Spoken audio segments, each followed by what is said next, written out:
I've got my monitor profile installed. I've got my printer profiles installed, and I've got a lot of them because I just downloaded every Epson printer profile that I could find. But my screen doesn't really look any different. As I mentioned before, simply installing a monitor profile and a printer profile doesn't mean that suddenly Photoshop will be showing you what things are going to look like on paper. You have to go through an explicit soft proofing step. In other words, I'm generating an electronic proof of what the whole system thinks my final image is going to look like. So you saw this image before, and what I need to do now is tell Photoshop that I want to see what this is going to look like when printed on a very particular piece of paper in a very particular way. And to do that, I go up here to the View menu, and you'll see a few different things. Everything in this upper section up here is related to color management, color matching, and soft proofing. I want to go to Proof Setup, which is where I will configure exactly what type of paper I want to print on and some additional controls about how the ink's going to go onto the paper. So I have my customized proof condition dialog box here. I can actually load and save presets, so once I get this built, I could save all this up here. Instead, I've got to work all this out by hand. Device to simulate. You're going to see a whole bunch of things in here. A lot of these are stock devices that are installed with Photoshop. Everything from here down to here and a few things after are going to be in Photoshop no matter what else you've done. What I've got here is some Hahnemühle paper that I downloaded a profile for off of the Hahnemühle website. This is their PhotoRag Duo, so I'm going to pick that. And as soon as I do that, my image changes. Now you probably missed it here, so I'm going to uncheck this preview box so you can see it. This is before and after. Again, before and after. A number of interesting things are happening here. Watch her chin right here. There's a shadow that's there before I soft proof that goes away after. I'm also seeing a lot of change in her skin tone here. Again, that's before, that's after. Seeing a lot of changes down here. Before we really evaluate those changes and decide if we like them, it's just interesting to note that, okay, something is changing. Photoshop is generating a different image based on my proofing settings. So I've picked the device that I want to simulate. The next really major thing that I need to decide is rendering intent. So you've already seen that when my color spaces don't match, or when my gamuts don't match, I have colors that fall outside of the range of different devices. So what does Photoshop do if my image has colors that fall outside the gamut of, in this case, my piece of paper? Well, it has to try and figure out how to work them back into the gamut. It has to do a conversion. There are lots of different ways that it can do this conversion. Well, actually there are 4, but I'm going to consider that a lot because I have to explain all of them.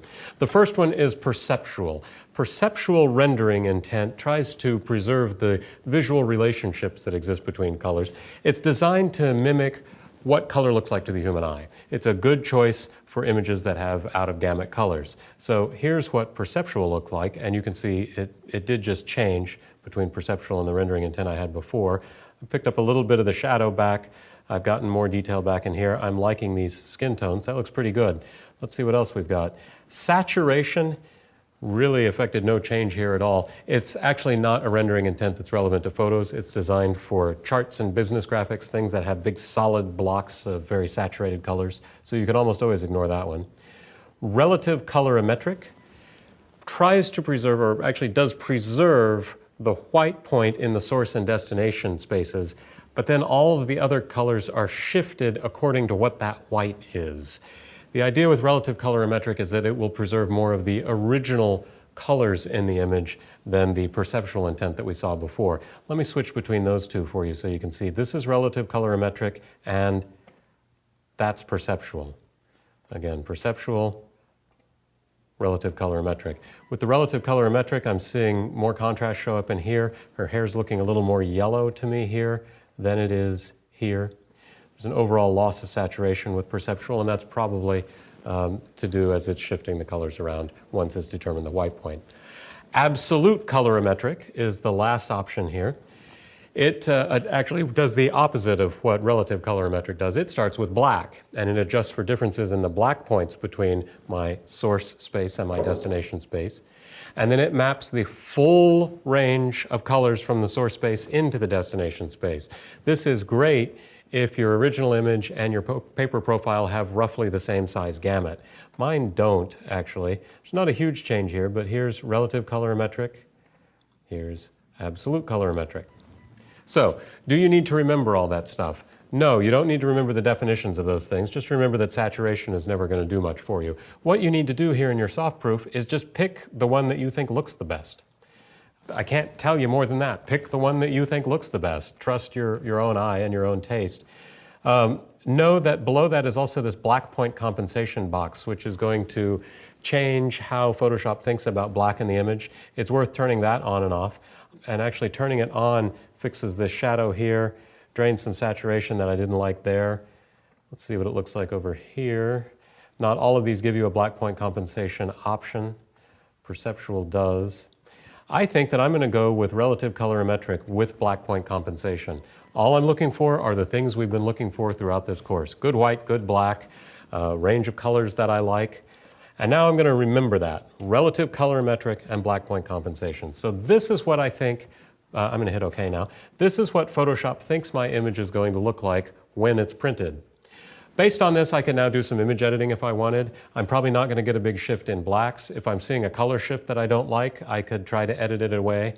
Bear in mind that when soft proofing is on, my editing tools are not going to feel like they've got as much latitude. They're not going to feel like they're doing as much because my colors are constrained to the paper gamut colors. So I may not be able to pull a really bright red out of the image that I could get with soft proofing turned off. So there's my soft proof. When I get it the way that I like it, I'm ready to print. That's just what you've always done. I go to File and I choose Print. And now I need to be sure that I've configured the print settings, which I'm going to do up here. This takes me to the normal print dialog box. And what you see now may differ on your printer because print dialogs differ from vendor to vendor and even from printer model to printer model. My main concern here is that I want to be sure that, at least on an Epson printer, under print settings, that I have chosen the media type that I'm printing on. Now, I'm not going to see a third-party printer paper in here, so I don't see Hahnemühle, but I know that Ultra Premium Presentation Matte is a good choice for the type of paper that I'm printing on. I want to be sure that color settings is turned off. Now, in the later versions of the macOS and some Windows operating systems, Photoshop can communicate to the print driver and turn that off. I want this off because Photoshop is already manipulating the colors. I don't want it to manipulate the colors and then hand that to the printer driver and the printer driver go, oh my, these colors are all wrong. Here, let me adjust them for you. I want to be sure that that's all turned off. This is a critical step in the color managed printing process, is making sure that the driver is not interfering with your color. With that all done, I'm ready to hit save and then I can print. I've already printed this image, so we don't have to wait to see the results. I'm going to just cancel out of here. I want to make sure that Proof Colors is turned on. This lets me toggle my proofing on and off once I've got it configured. So I've got Proof Colors turned on. And now I want to see how things compare. So I'm going to hold my print up to the screen here. Now, this is a little bit tricky because you're seeing this through a video camera and then the video is being compressed, and I don't know what your monitor is like. So you may not be seeing what I'm seeing here, but I'm going to tell you what I'm seeing. And what I'm seeing is a pretty good match, but not a perfect match. I'm liking these pink tones down here. I think they're good. The overall tonal relationships are right. My shadow detail down here is about what it is up here. Up here, her hair is a pretty good match. Where the image is falling apart is in two places. Here in these white tones on her shirt, those are warmer in my final print. And here in the sky, the blues are way off. Here I'm getting a really cyan blue. Here I'm getting more of a magenta blue. So at that point I might want to think, wow, what's the problem? Something interesting comes up if I go back here to Color Think and do a little graphing. I've got my image graphed against my paper profile. So this blob here is showing me the gamut of my paper profile, and what I'm finding is that almost all of the images that are falling out of gamut are in the blues to magentas. So first of all, I can say right off the bat, well, yeah, blues and magentas are going to be hard for me to print this image on this paper because the paper can't handle those tones. But the whole point of color management is that Photoshop is supposed to know that the paper can't handle those tones, and it's supposed to adjust the image on my screen to compensate for that, and that's not happening. So what that makes me think is it's time for me to go back and tweak my monitor profile.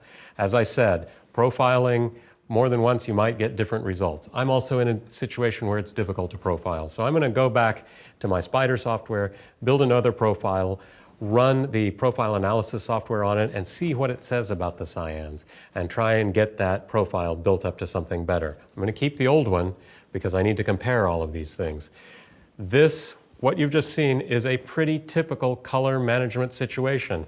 I've got it almost matching. It's not quite matching. It's never going to match all the way, but this shift in color in sky is something that I would like to know about. I don't expect my image to look like an illuminated image on screen, but I do want to be able to have predictable flesh tones and predictable large areas of color, because as it is, I might go, well, this sky is too magenta. I was really expecting it more cyan.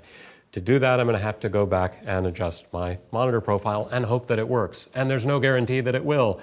This is the tricky bit. It may be that my monitor's just not accurate in those tones, especially if it's an older monitor. It may be that the monitor used to be and now it's gotten a little older. And by a little older, I mean maybe only 2 years.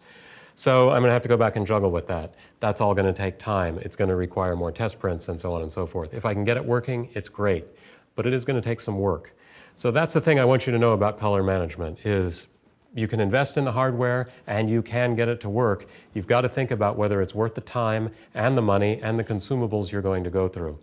There's one last thing I want to mention. This is Photoshop managed color. I think it's a nice print. Earlier, I did a print done with the Epson driver. It was also a nice print. In some ways, it was a better print. It didn't match the screen, but I still liked the results. Maybe it would have taken me a test print or two to get everything exactly the way that I wanted it, but it's actually turning out that that's going to happen with my color managed workflow too, at least for a while. So these are the things you want to think about and consider before you dive too heavily into color management. I'm not saying you shouldn't try it. I'm not saying it isn't great when you get it working. All I'm saying is that getting it working can be a little tricky.